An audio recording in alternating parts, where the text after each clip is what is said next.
अस्सलाम वालेकुम my all YouTube family, कैसे हैं आप सब। उम्मीद है आप सब मज़े में होंगे, ठीक होंगे, गर्मियों को एंजॉय करेंगे। आज की जो रेसिपी है बेहद आसान है, मज़ेदार है, डिलीशियस है।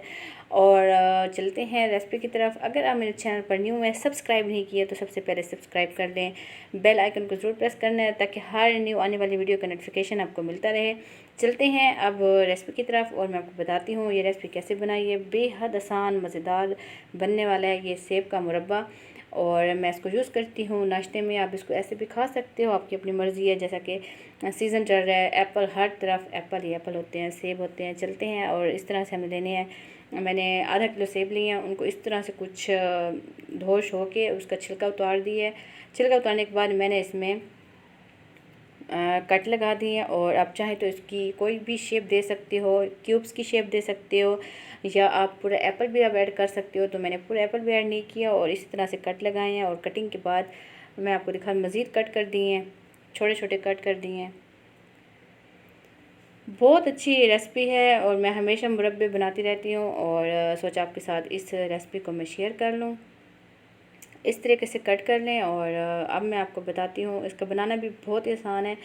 तो जितने हमारे पास एप्पल थे तो उस हिसाब से हमने जो शुगर है ना वो ऐड करनी है, चीनी, क्योंकि जो इसका शीरा होता है उसी पे हमने सारा कुछ बनाना है। कुछ लोग कम मीठा खाते हैं तो वो कम क्वांटिटी यूज़ कर लें, और कुछ ज़्यादा खाते हैं तो वो ज़्यादा कर सकते हैं। पैन लेंगे, देगची लेने, पैन लेने, आपकी अपनी मर्ज़ी है। तो मैंने लिया है पैन, और अब इसमें मैं ऐड करूँगी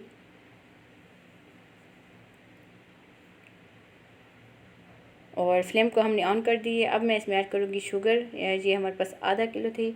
बहुत ही मज़ेदार किस्म का बनने वाला है ये सेब का मुरब्बा, और मैं कभी आपको बनाऊँगी कि इसका जैम जो है वो कैसे बनता है। वो भी बेहद आसान है, बहुत मज़ेदार है, वो भी आपने ज़रूर ट्राई करना है। नेक्स्ट जो रेसिपी होगी वो एप्पल जैम होगी, एप्पल जैम। और ये 1 कप पानी था ना, तो मैंने वो कप दिखा दिया साइज़, तो इसको मैंने ऐड किया हाफ़ कप, ठीक है, क्योंकि जो चीनी है उसका भी पानी होगा। और इसी तरह से आँच को हमने तेज़ कर देना है। और 3 अदद मैं इसमें ऐड करूँगी इलायचियाँ। मुझे इसी में ऐसे पसंद है, आप चाहें तो इलायची का पाउडर भी यूज़ कर सकते हो, आपकी अपनी मर्ज़ी है। और आप इसको बना के सेव कर सकते हो, 3 से 4 माह के लिए आप इसको यूज़ कर सकते हो। तो ये अब इसमें बबल्स आना शुरू होंगे।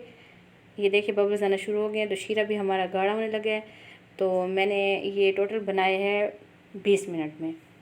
तो अब हम इसको ठंडा कर लेंगे और सर्व करेंगे। और डिश आउट में करती हूँ इसको, कि आप चाहें तो इसको जार में भी डाल सकते हैं। और मैंने इस तरह के शीशे के इसमें इसको सर्व किया है।